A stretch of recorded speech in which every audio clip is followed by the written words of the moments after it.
মন্দিরকে নিয়ে কোন মন্তব্যের অভিযোগ তুলে প্রশাসনের দ্বারস্থ বিধায়ক।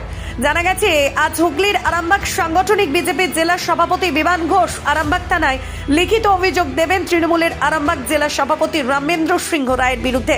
আর এই ঘটনা জানাজানি হতেই সাংগঠনিক আরামবাগ জেলা জুড়ে হইচই পড়ে গেছে। এ বিষয়ে বিমান ঘোষ বলেন, গতকাল তারকেশ্বরের বিধায়ক রামেন্দ্র সিংহ রায় এক জনপ্রতিনিধি হয়ে হিন্দু ধর্মের ভাবাবেগে আঘাত করেছেন। সেই আঘাতে আপামর হিন্দুরা দুঃখ পেয়েছে, কষ্ট পেয়েছে এবং নিন্দার ভাষা জানিয়েছে। তাই আজকে আমি আরামবাগ থানায় এসেছেন ওনার।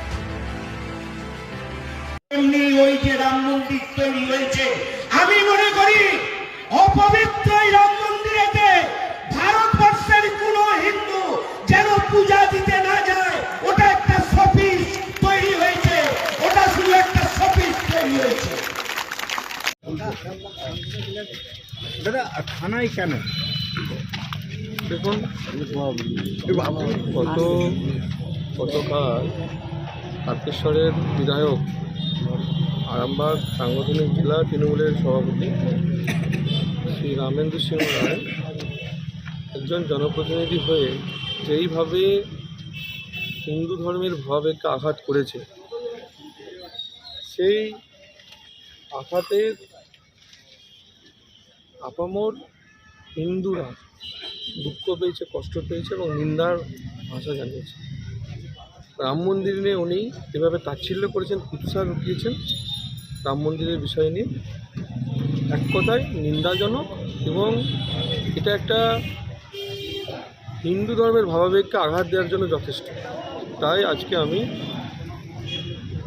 আরামবাগ থানাতে এসেছি ওনার বিরুদ্ধে এফআইআর করার জন্য অভিযোগ করছি যে উনি একজন দায়িত্বশীল জনপ্রতিনিধি হয়ে কীভাবে কোনো বিশেষ ধর্মকে আঘাত করতে পারে, হিন্দু ধর্মকে আঘাত করতে পারে। হিন্দু ধর্মের ভাবে কে অধিকার দিয়েছে না, রাজনীতি সবাই করতে পারে। কোথায় কি এই ধরনের মন্তব্য করেছেন? একটা সভা থেকে মন্তব্য করেছেন তারকেশ্বরে। তো রাজনীতি সবাই করতে পারে। ধর্মীয় বিশেষ ধর্মীয় ভাবাবেগকে আঘাত করার অধিকার কারণ নেই। কবে করেছেন? উনি সেটা করেছেন গতকাল, তারই ফলস্বরূপ আজকে আমি এসেছি আরামবাগ থানায় এফআইআর করার জন্য। এবং এটা নিয়ে আমরা আরামবাগ সাংগঠনিক জেলায় সমস্ত হিন্দু ধর্মের মানুষকে একটা কথাই বলতে চাই যে এই তাচ্ছিল্য, এই অপমান আমরা মেনে নেব না, আমরা মেনে নেব না। ওনাকে ক্ষমা চাইতে হবে এবং পুলিশকে বলবো, আমরা আইনে বিশ্বাস করি, দৃষ্টান্তমূলক শাস্তি হওয়া উচিত ওনার। উনি কেন এই কথাটা বলেছেন? রাম মন্দির, রাম হচ্ছে পুরুষোত্তম, রাম হচ্ছে আমাদের সবার মনের মধ্যে আছে। তাকে অপমানজনক কথাবার্তা, সেই মন্দির নিয়ে অপমানজনক কথাবার্তা বলার অধিকার ওনাকে কে দিয়েছে? এটাই বিষয়। একদম অভিযোগপত্র জমা নিলেন, রিসিভ দিয়েছে, এসে আমরা আরামবাগ থানায় করলাম। তারকেশ্বর থানায় আগামীকাল হবে, এফআইআর হবে। এবং যেটা আমাদের মূল দাবি যে হিন্দু ভাবাবেগকে রাম মন্দির নিয়ে, যেটা আমাদের গত 500 বছরও করতে পারেন, অনেক তপস্যার পর যে রাম মন্দির হয়েছে, রামলালার জন্মস্থান আমাদের সুপ্রিম কোর্টের রায়ে মোদিজির উদ্যোগে প্রতিষ্ঠা হয়েছে, সেইটাকে নিয়ে যেইভাবে তাচ্ছিল্য এবং অপমান করা হয়েছে, এই বিষয়টা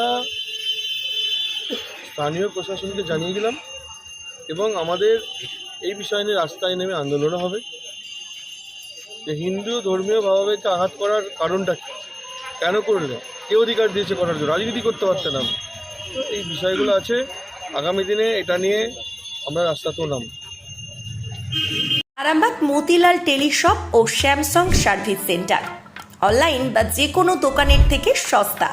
আপনাদের সকলের প্রিয় মতিলাল মোবাইল। তাই আজই আসুন। পুরানো মোবাইল সারানোর চেয়ে বেশি দামে এক্সচেঞ্জ, 0% ইন্টারেস্টে, 0 ডাউন পেমেন্ট, 0 কস্টে মোবাইল ফাইন্যান্সের সুবিধা। আমাদের ঠিকানা পুরাতন বাজার, আরামবাগ হেডপোস্ট অফিসের বিপরীতে, আরামবাগ, হুগলি। আমাদের যোগাযোগ নাম্বার 7001304430।